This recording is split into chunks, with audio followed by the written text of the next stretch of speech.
we will see the case now that we want to determine the distance between two lines. Okay, now it's not a point and a line, rather two lines. So for example, here there is a line here and there is another line. So what is the shortest distance between these two?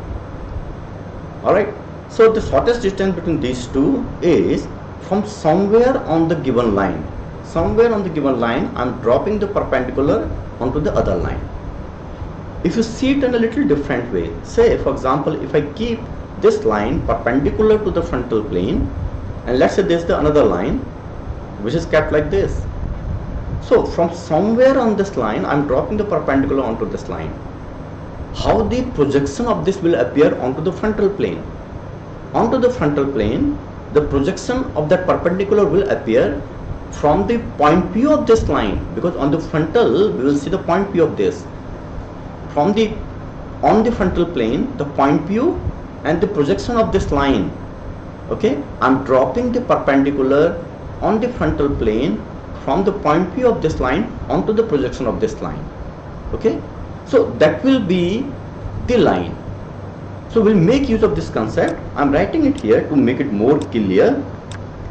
So the distance between two lines is the perpendicular from one line, and one line means, we'll simplify it, the point P somewhere on this line. Okay, so somewhere on the line, wherever I'm taking, if I'm talking about the point P, so from the point P on another line on a projection plane.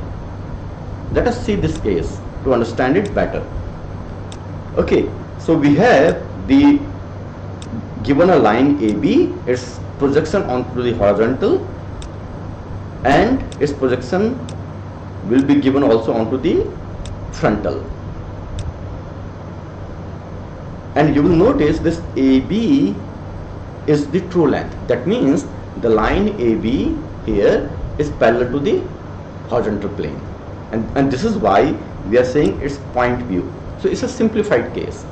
Then there is another line EF, and its projection on the horizontal is appearing like this, while its projection onto the frontal is appearing like this. So as we just understood, the distance between these two lines is from onto this projection plane where both of these are appearing, one line as the point P. Okay, from that point P I drop a perpendicular, and this is what gives me the distance, or the foot of the perpendicular. Let us do it. So from here, if I drop the perpendicular here, and this is the true length, this is the true length. And we have seen also, earlier we have seen, given a line and the other line, in order to see on a projection plane whether these two lines are perpendicular or not, one of the lines should be in the true length or as the normal view, while the other line can be foreshortened. So for this line I have rotated. If I now make the projection of this and this line which is inclined to the frontal, this line will be foreshortened, but this line is true length. So still on the projection plane they will make the angle 90 degree. Okay, so we are making use of the same concept, and this distance is now here, and that's the foot of the perpendicular. Okay, once we have the foot of the perpendicular for this simple case, where is the foot of the perpendicular now? Onto the horizontal projection. To locate the foot of the perpendicular onto the horizontal projection, I can transfer this point first onto the horizontal projection of line EF. How? By simply taking the projectors. So if I take the projector here, so that's the point which is DH. So here it is DF and DH. Alright, so from DH, where should I join this line? Well, we join it using this line. Why? Because we know this is the true length, and if it is the true length, this line here has to be parallel to the frontal. okay, using the same concept. So if I give names to all of these, my CSDH is the projection of the shortest distance between two lines onto the horizontal plane. Similarly here also in the frontal, CFDF is the projection of that shortest distance onto the frontal plane. Now we will see some more little complicated case of this. The complicated case is, let we have a line and then another line AB and CD. Their frontal projections are also given like this. Okay. Now what is the idea? Given two oblique lines AB and CD, we want to determine the distance between them. So we will make use of the same concept. Somehow on an auxiliary plane, we will determine the point P of one line and the projection of other line, and then from the point P we will draw perpendicular on the other line. Okay, that will give me the shortest distance, and with the help of that I can trace back using the projectors in order to determine the projection of that shortest distance, say on frontal and the horizontal. This is what we are going to do. So in order to create the point P of line AB, we are taking an auxiliary plane such that the auxiliary plane is parallel to the horizontal projection of the line AHBH. So our auxiliary plane is, say, A1. Now on this A1, using with the help of the projectors, I will be projecting line AB as well as CD. So this is how the lines will be projected, and we know that because AHBH is parallel to the auxiliary plane, okay, so the projection of the line on the auxiliary plane will be the true length, or will be the normal view.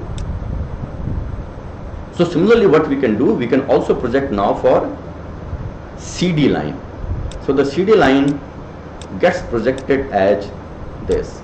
So we have the line CD and we have the line AB projected onto the auxiliary plane.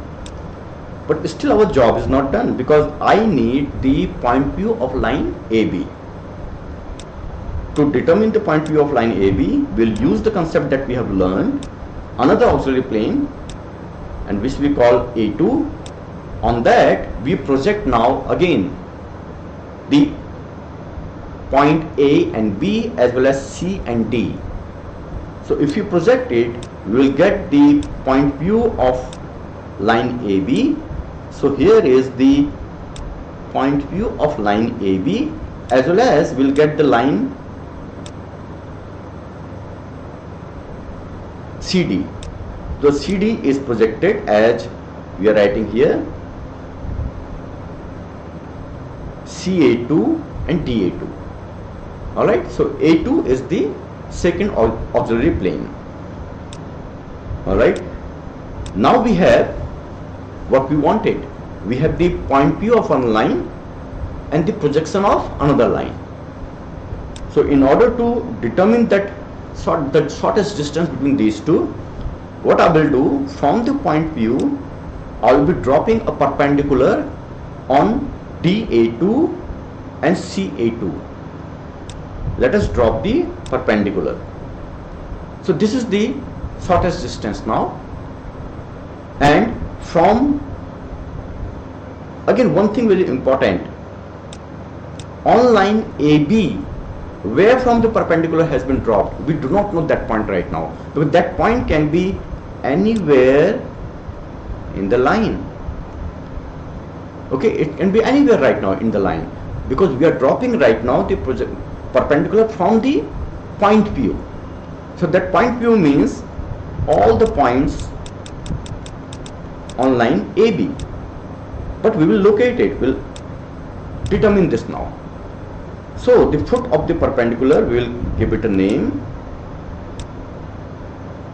let it from the line AB somewhere, the foot of the perpendicular on line CD is point P.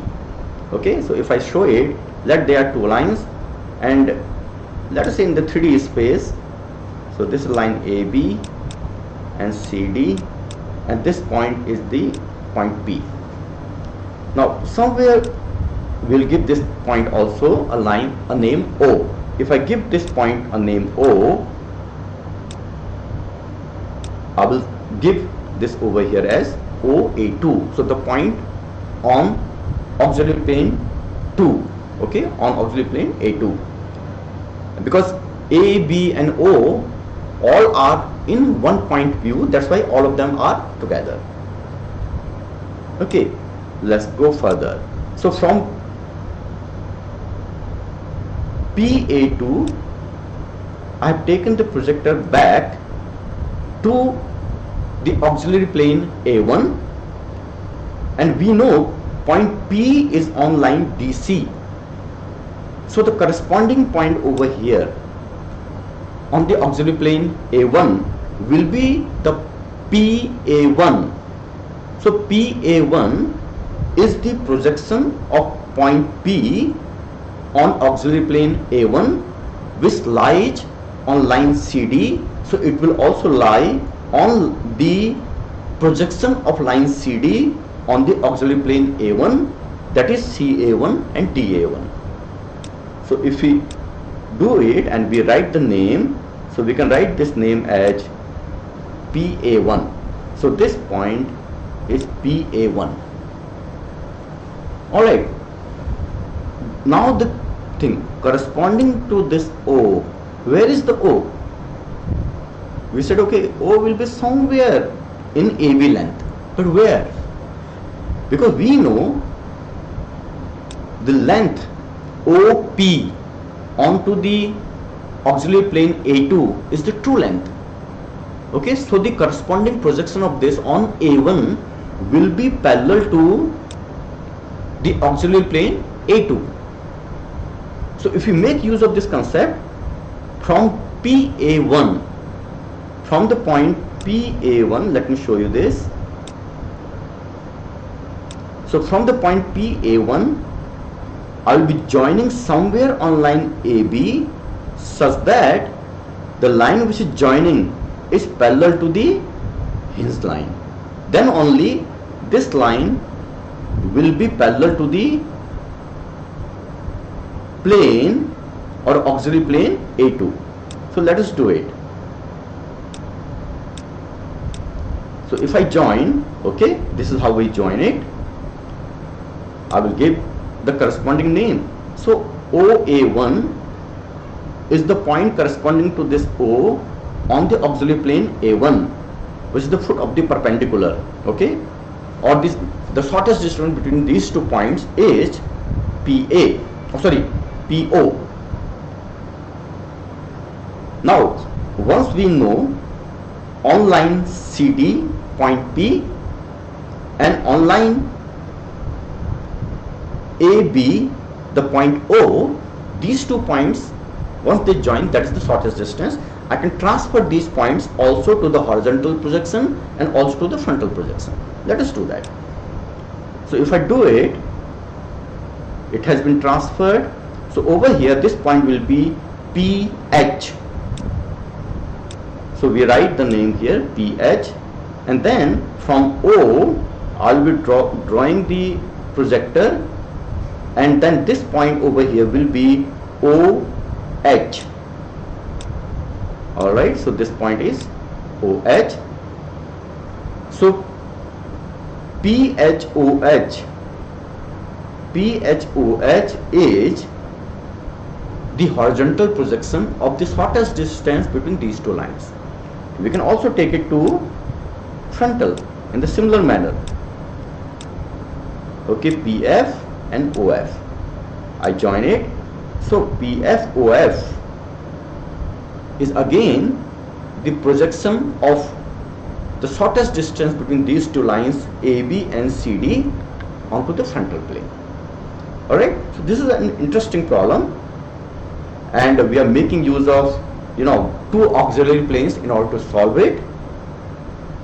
And also understand the concept how we are taking the projectors back in order to identify the points or in order to identify the corresponding projections.